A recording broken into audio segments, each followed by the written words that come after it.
Hey guys, welcome back to my channel. It's me Shana's Recipes. അപ്പോൾ മന്തി ഇല്ലാതെ ഒരു മന്തി rice വെച്ച് നോക്കിയാലോ എങ്ങനെയാണെന്നല്ലേ ദാ പിടിച്ച അതിൻ്റെ റെസിപ്പി. ആദ്യം തന്നെ നമുക്ക് കഴുകി വെച്ച ചിക്കനിലേക്ക് ആവശ്യത്തിന് വേണ്ട ഉപ്പും ഒരു മാഗി ക്യൂബും ഇട്ട് കൊടുക്കാം. ഇനി അതിലേക്കായി ആവശ്യത്തിന് വേണ്ടത് 2 സ്പൂണ് മന്തി മസാല പൗഡറാണ്. അപ്പോൾ നിങ്ങൾക്ക് ഇത് വീട്ടിൽ നിന്ന് പൊടിച്ചെടുത്തതാണെങ്കിൽ അത് മതി. ഞാനിപ്പോൾ ഇവിടെ റെഡിമെയ്ഡ് പാക്കറ്റ് പൊടിയാണ് ഉപയോഗിക്കുന്നത്. ഇനി നമുക്ക് അതും കൂടി ഇട്ടിട്ട് നന്നായി ഒന്ന് മിക്സ് ചെയ്ത് കൊടുക്കാവുന്നതാണ്.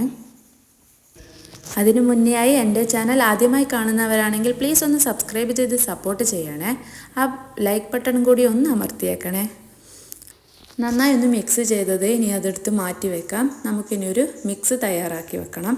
അതിലേക്കായി ഒരു മിക്സിൻ്റെ ജാറെടുത്ത് ഒരു പകുതി ഉള്ളി, ഒരു കഷ്ണം ഇഞ്ചി, ഒരു തക്കാളി, 4 പച്ചമുളക്, ഇനി ആവശ്യത്തിന് കുറച്ച് തൈരും കൂടി ചേർത്തിട്ട് നന്നായി ഒന്ന് പേസ്റ്റ് രൂപത്തിൽ അരച്ചെടുക്കാവുന്നതാണ്.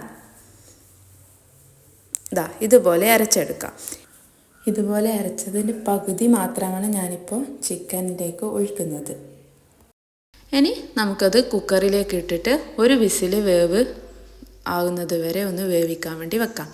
അപ്പോഴത്തേക്കും നമുക്കൊരു ഉള്ളി, ഒരു ക്യാപ്സിക്കം മുറിച്ച് മാറ്റി വെക്കാം. ഇനി ഒരു പാത്രം എടുത്ത് ഗ്യാസിൽ വെച്ചിട്ട് ചൂടാകുമ്പോൾ വെളിച്ചെണ്ണ ചേർക്കാം. വെളിച്ചെണ്ണയോ ഓയിലോ നിങ്ങൾക്ക് ഇഷ്ടമുള്ളത് ചേർക്കാം. ഞാനിവിടെ വെളിച്ചെണ്ണയാണ് ഉപയോഗിക്കുന്നത്. ഇനി നമ്മൾ നേരത്തെ മുറിച്ച് വെച്ച ഉള്ളി ജസ്റ്റ് അതിലേക്ക് ഇട്ടിട്ട് കുറച്ച് സമയം ഒന്ന് വാട്ടിയെടുക്കാം. നിങ്ങൾക്ക് എല്ലാവർക്കും ഇഷ്ടപ്പെട്ട ഫുഡ് ഐറ്റം ഏതാണെന്ന് ജസ്റ്റ് ഒന്ന് കമൻറ്റ് ചെയ്യണേ. ഇനി നമുക്ക് ഉള്ളി വഴണ്ട് വരുമ്പോഴത്തേക്കും നമ്മൾ നേരത്തെ മുറിച്ച് വെച്ച ക്യാപ്സിക്കം കൂടി അതിലേക്ക് ഇട്ട് കൊടുക്കാം. ജസ്റ്റ് അതൊന്ന് വഴണ്ട് വരാൻ വേണ്ടിയിട്ട് നമുക്ക് വെയിറ്റ് ചെയ്യാം. വേഗം വഴണ്ട് വരാനായിട്ട് അല്പം ഉപ്പ് ചേർക്കുന്നത് നല്ലതാണ്. എന്നാൽ ഉള്ളി സോഫ്റ്റായിട്ട് വേഗം വഴണ്ട് വരികയും ചെയ്യും. ഇനി നമ്മൾ നേരത്തെ മിക്സ് റെഡിയാക്കി വെച്ചത് പകുതി മാത്രമേ ചിക്കനിലേക്ക് ആഡ് ചെയ്തിട്ടുള്ളൂ. അത് ബാക്കി കൂടി നമുക്കിപ്പോൾ തന്നെ അതിലേക്ക് ചേർക്കാം. അതിൻ്റെ കൂടെ 1 സ്പൂണ് മന്തി മസാല കൂടി ഞാനിവിടെ ചേർക്കുന്നുണ്ട്. മസാല പൗഡേഴ്സൊക്കെ നിങ്ങളുടെ ഇഷ്ടത്തിനനുസരിച്ച് കൂട്ടിയും കുറക്കുകയും ഉപയോഗിക്കാം.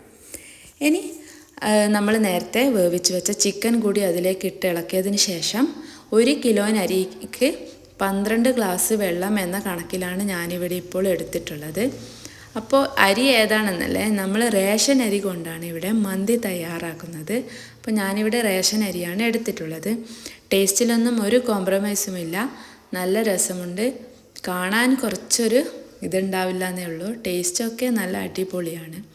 അപ്പോൾ നമ്മൾ എന്ത് ചെയ്യുക, വെള്ളം തിളച്ച് വരുമ്പോൾ പൊത്തി വെച്ചിട്ട് വേവിക്കാൻ വേണ്ടി വെക്കാം. അപ്പോൾ ഇവിടെ മന്തി റെഡി ആയിട്ടുണ്ട്. അപ്പോൾ കാണാൻ കുറച്ച് ലുക്കില്ല എന്നേ ഉള്ളൂ. ടേസ്റ്റൊക്കെ സൂപ്പറാണ്. എല്ലാവർക്കും ഇഷ്ടപ്പെടും. ഇനി മന്തി അരിയില്ല എന്ന് വിചാരിച്ചിട്ട് മന്തി വെക്കാതിരിക്കണ്ട. എല്ലാവരും ട്രൈ ചെയ്ത് നോക്കുക, ഫീഡ്ബാക്ക് അറിയിക്കുക. Okay, thank